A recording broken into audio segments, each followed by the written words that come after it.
national of Somaliland origin with a keen interest in exploiting the available opportunities in Uganda. Amina Hersi came to Uganda in the early 90s.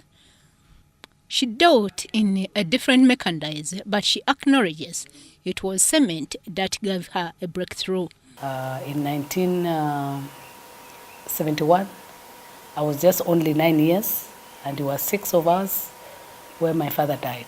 For this reason, she urges women to get out of their comfort zone, face the world head-on, if they are to address the widening gap between men and women in all spheres of life.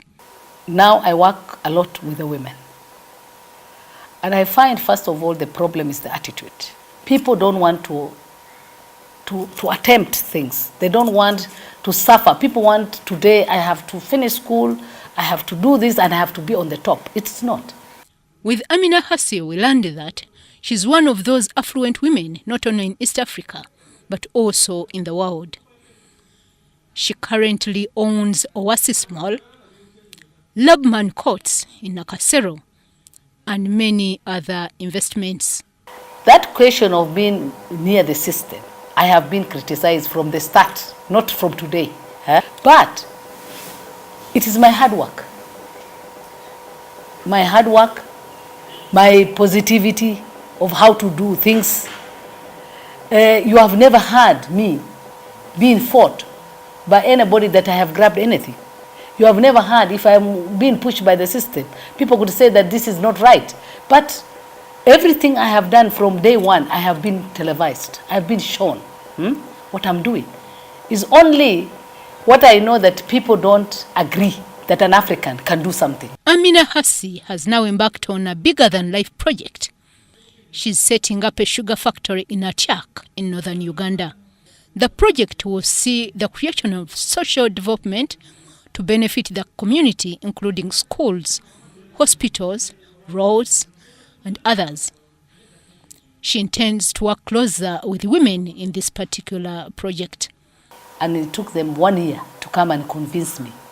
And they said, we have decided, we want you, and we don't want somebody else. I agreed and I took the land. I realized that the main people who are really affected here are women. They were displaced and they are back, but they were not given anything. So I realized that as to put sugar factory there, first of all, I should also help the women. We organized, I made registered an outgrowers scheme with them. And immediately first, even before I started doing anything, even there, I started empowering them. The way I empowered them, not to give them money, but I bought for them tractors. Amina Hersi was first recognized by Uganda Investment Authority as the Best Investor of the Year 2014. Then Uganda Women Entrepreneurs Association Limited, a women investment block, and many other awards to her name. But I'm not the person who really wants to show off, because what I do can be seen. Somebody can give you favors, but he's not the one going to do things on the ground. So if you don't have the knowledge, if you don't have the wisdom, and how you want to do it, you will not manage. I go to conferences. I don't listen to consultants.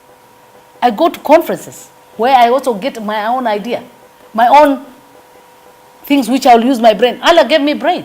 There is nobody will tell me that he was a professor. I can even challenge the professors. You learn from the job. She thus encourages women on this International Women's Day to utilize the gaps neglected by men and the support of government to rise up to the growth challenge. For UBC News, I am Rose Buchirwa.